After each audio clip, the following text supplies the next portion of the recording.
মদিনায় সেদিন এক অন্যরকম নীরবতা, যেন প্রাকৃতিক ও শোকের ভারাক্রান্ত। প্রিয় নবীজির অসুস্থতার খবর চারিদিকে ছড়িয়ে পড়েছে। হজরত ফাতেমা রাদিয়াল্লাহু তাআলা আনহা ছুটে চলেছে রাসূল সাল্লাল্লাহু আলাইহি ওয়াসাল্লামের বাড়ির দিকে। সেদিন আকাশের চাঁদ যেন ফিকে হয়ে গেছে। সাহাবীরা বসে আছেন, কারো চোখে অশ্রু, কারো বা অন্তর পাথরের মতো ভারী হয়ে গেছে। কেউ কোনো কথা বলছে না, শুধু নিঃশব্দে ফুঁপিয়ে কাঁদছে। এদিকে মুহাম্মদ সাল্লাল্লাহু আলাইহি ওয়াসাল্লাম অসুস্থ অবস্থায় নিজ গৃহে আছেন। পাশে আছে হজরত ফাতেমা রাদিয়াল্লাহু তাআলা আনহা ও আম্মাজান আয়েশা রাদিয়াল্লাহু তাআলা আনহা। তখন হজরত মুহাম্মদ সাল্লাল্লাহু আলাইহি ওয়াসাল্লাম বললেন, হে আয়েশা, আবু বক্করকে খবর পাঠাও। কিন্তু তিনি খবর দেওয়ার আগেই ঘরে প্রবেশ করলেন। তখন মুহাম্মদুর রাসূলুল্লাহ সাল্লাল্লাহু আলাইহি ওয়াসাল্লাম বললেন, হে আবু বক্কর, আমি তোমার কাছে আমানত রেখে গেলাম, তুমি আমার সাহাবাদের লক্ষ্য রেখো। এসব কথা আলোচনা হচ্ছে। ঠিক তখনই হঠাৎ করে গৃহের পরিবেশ বদলে গেল। একটি অদ্ভুত নূর যেন গৃহের পাশে ছড়িয়ে পড়ল। আয়েশা রাদিয়াল্লাহু তাআলা আনহা বিস্মিত হয়ে চারিপাশে তাকালেন। গৃহের বাইরে এক সুন্দর সুদর্শন ব্যক্তি দাঁড়িয়ে আছে। হজরত মুহাম্মদ সাল্লাল্লাহু আলাইহি ওয়াসাল্লাম বললেন, দরজার বাইরে কে দাঁড়িয়ে আছে? হে ফাতেমা, দরজা খুলে দাও। হজরত ফাতেমা রাদিয়াল্লাহু তাআলা আনহা বললেন, ইয়া রাসূলুল্লাহ, আমি তাকে চিনতে পারছি না, তিনি এক সুদর্শন সুন্দর ব্যক্তি। তখন মুহাম্মদুর রাসূলুল্লাহ সাল্লাল্লাহু আলাইহি ওয়াসাল্লাম বললেন, তুমি তাকে চিনবে কিভাবে? তিনি এমন একজন সুন্দর সুদর্শন ব্যক্তি, যেখানে যায় কখনো খালি হাতে ফেরেন না। তিনি আর কেউ না, তিনি হলেন হজরত আজরাইল ফেরেশতা। এই কথা শুনেই হজরত ফাতেমা রাদিয়াল্লাহু তাআলা আনহা চোখ দিয়ে অশ্রু গড়িয়ে পড়তে লাগলো।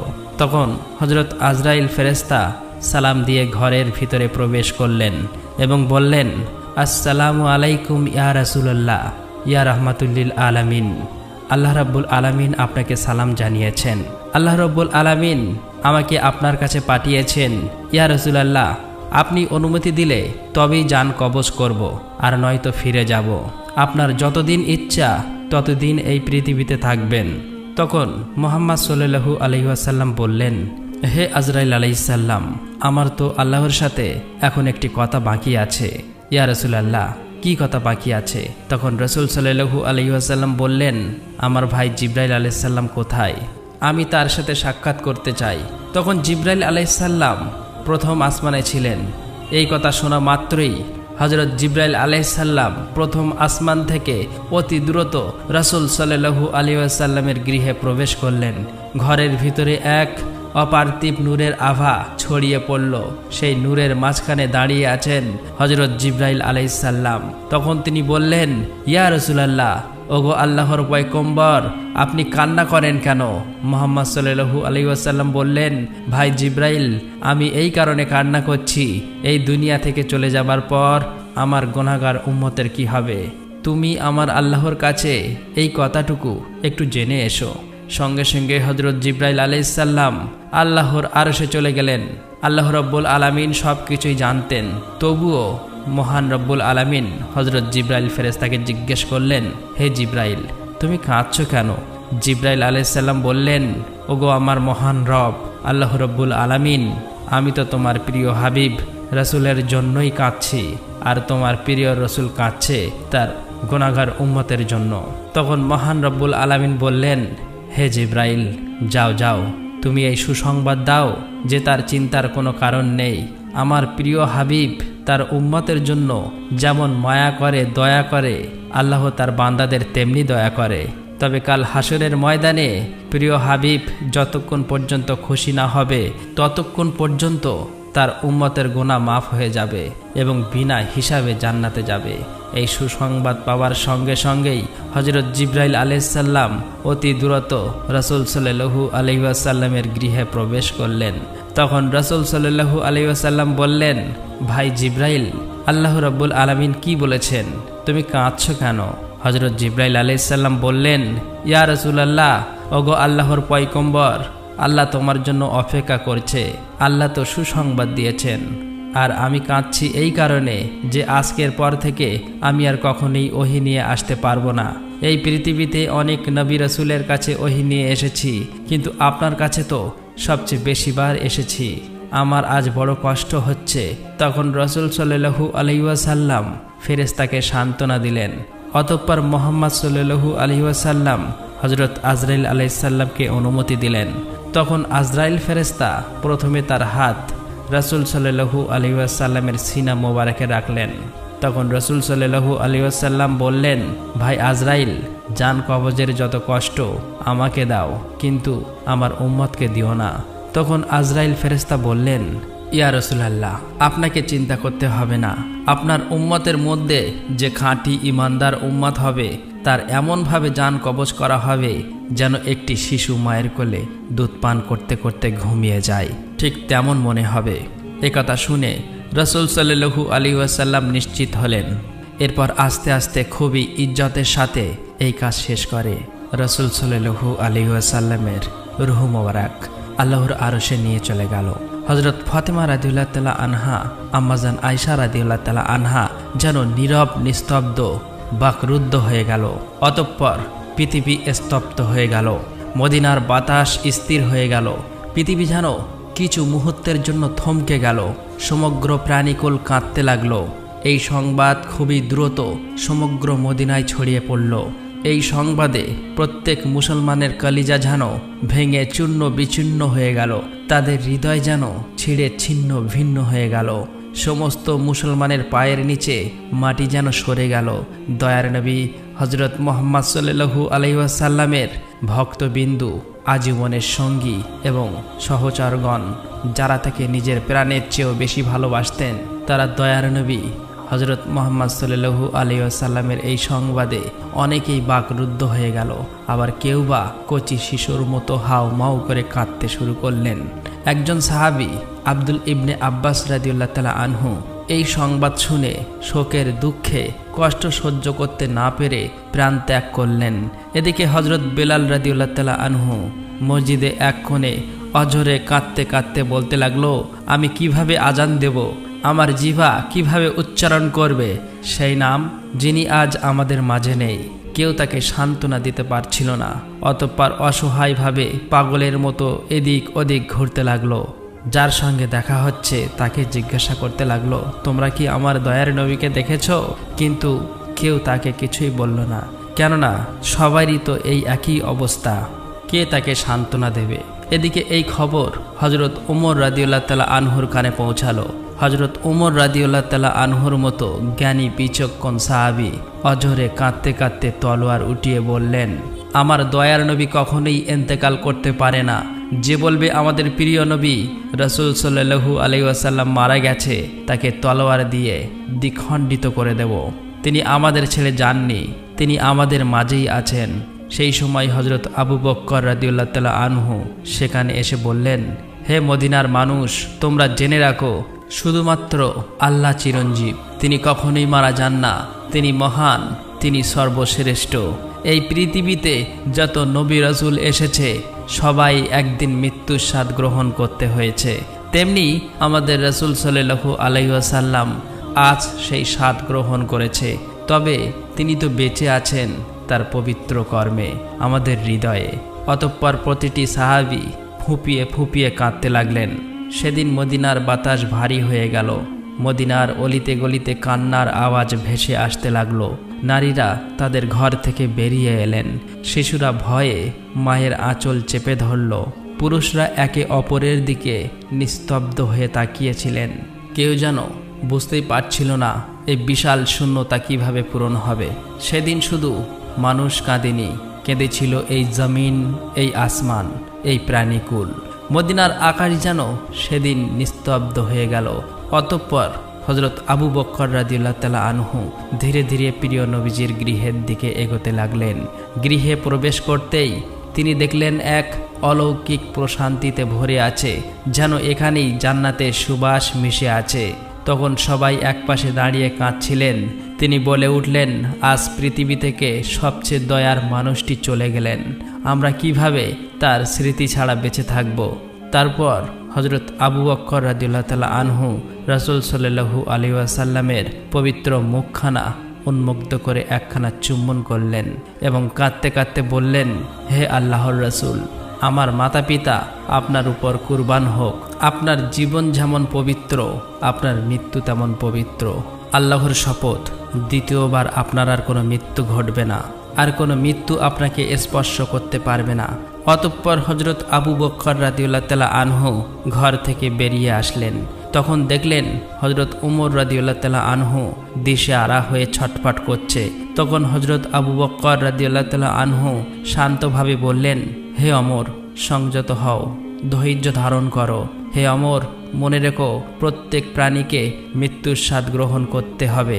তখন হজরত ফাতেমা রাদিয়াল্লাহু তাআলা আনহা বলতে লাগলেন, আমার আব্বাজান হজরত মুহাম্মদ সাল্লাল্লাহু আলাইহি ওয়াসাল্লাম মহান আল্লাহর দাওয়াত কবুল করে জান্নাতুল ফেরদাউসে আসন গ্রহণ করেছেন, কিন্তু আমার এই কষ্টের খবর কে রাখবে? এদিকে হজরত আলী রাদিয়াল্লাহু তাআলা আনহু শোকের আঘাতে পাথরের মতো হয়ে গেলেন।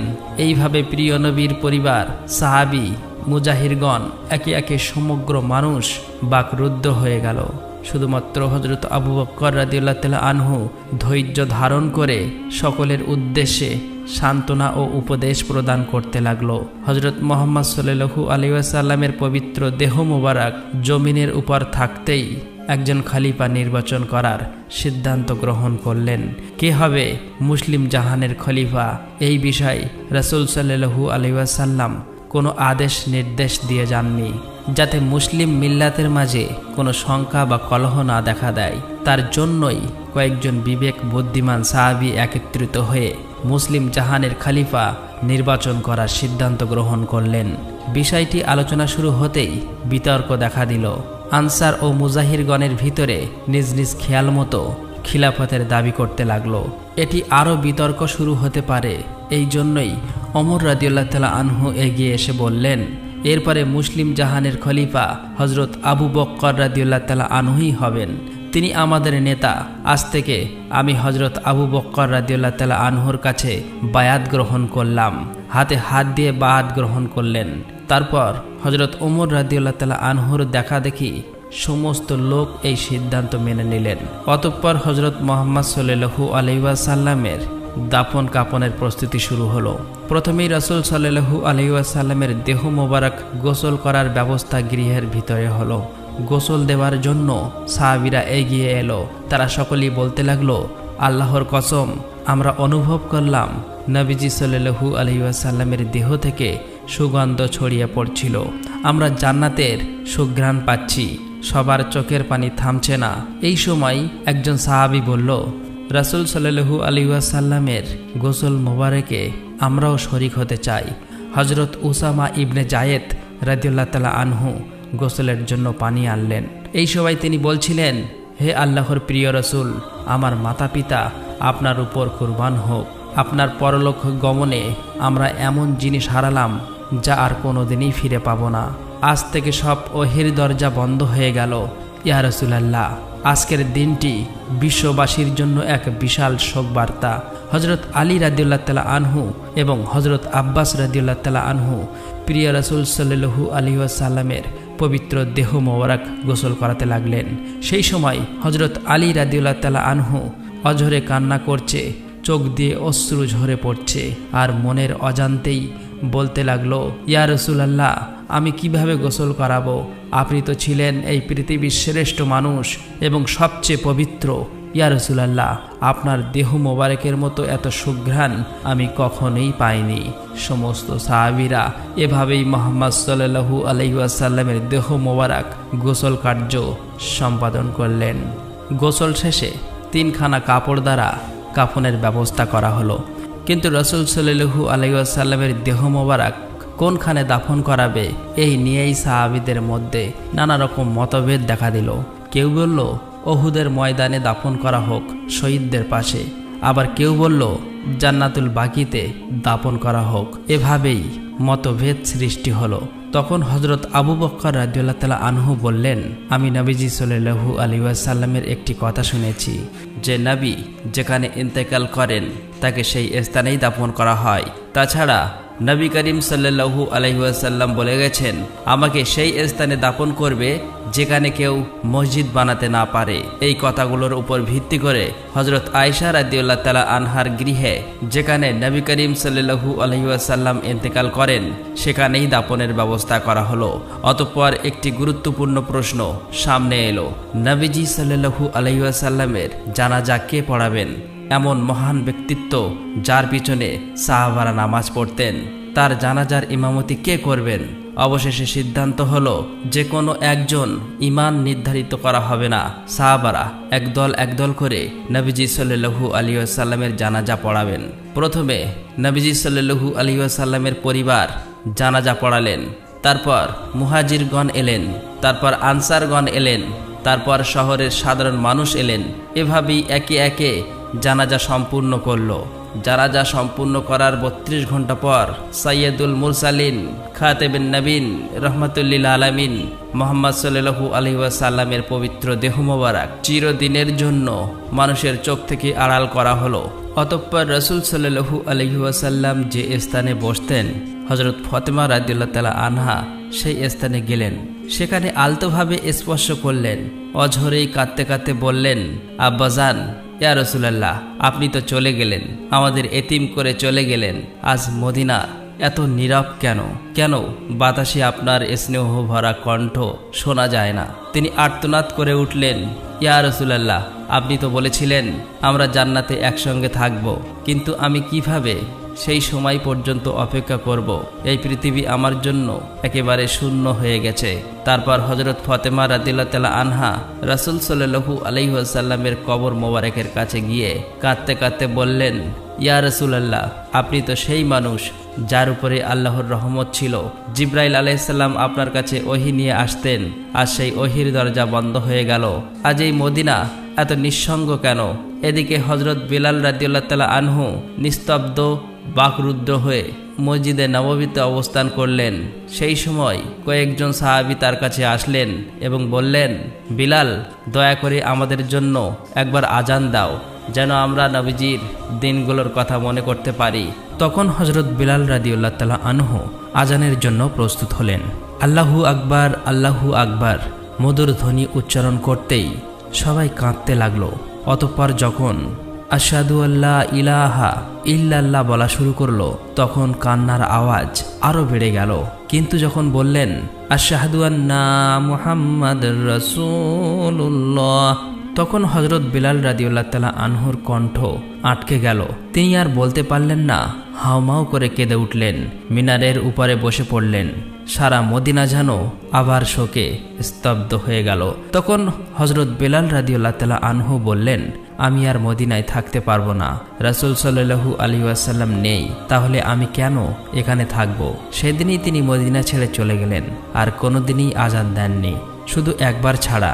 কিন্তু হযরত ওমর রাদিয়াল্লাহু তাআলা আনহু ছিলেন কঠোর হৃদয়ের মানুষ, শক্তিমান নেতা। কিন্তু নবীজি সাল্লাল্লাহু আলাইহি ওয়াসাল্লাম ইন্তেকালের পর তিনিও ভেঙে পড়লেন। তিনি রাস্তার ধারে বসেছিল, একা একা বলতে লাগলো, দয়ার নবীজির কবর মোবারকের দিকে তাকালেই আমার বুক ফেটে যায়। আমার মনে হয় তিনি উঠে আসবেন, আমাদের বলবেন, অমর, কাঁদো না, আমি তোমাদের মাঝে আছি। কিন্তু তিনি তো আর ফিরে আসবেন না। তার বুকের ভিতর থেকে কান্নার শব্দ বেরিয়ে আসছিল। সেই অমর, যিনি কখনো কারো সামনে কাঁদতেন না, আজ রাস্তার পাশে বসে একা একা কাঁদছেন।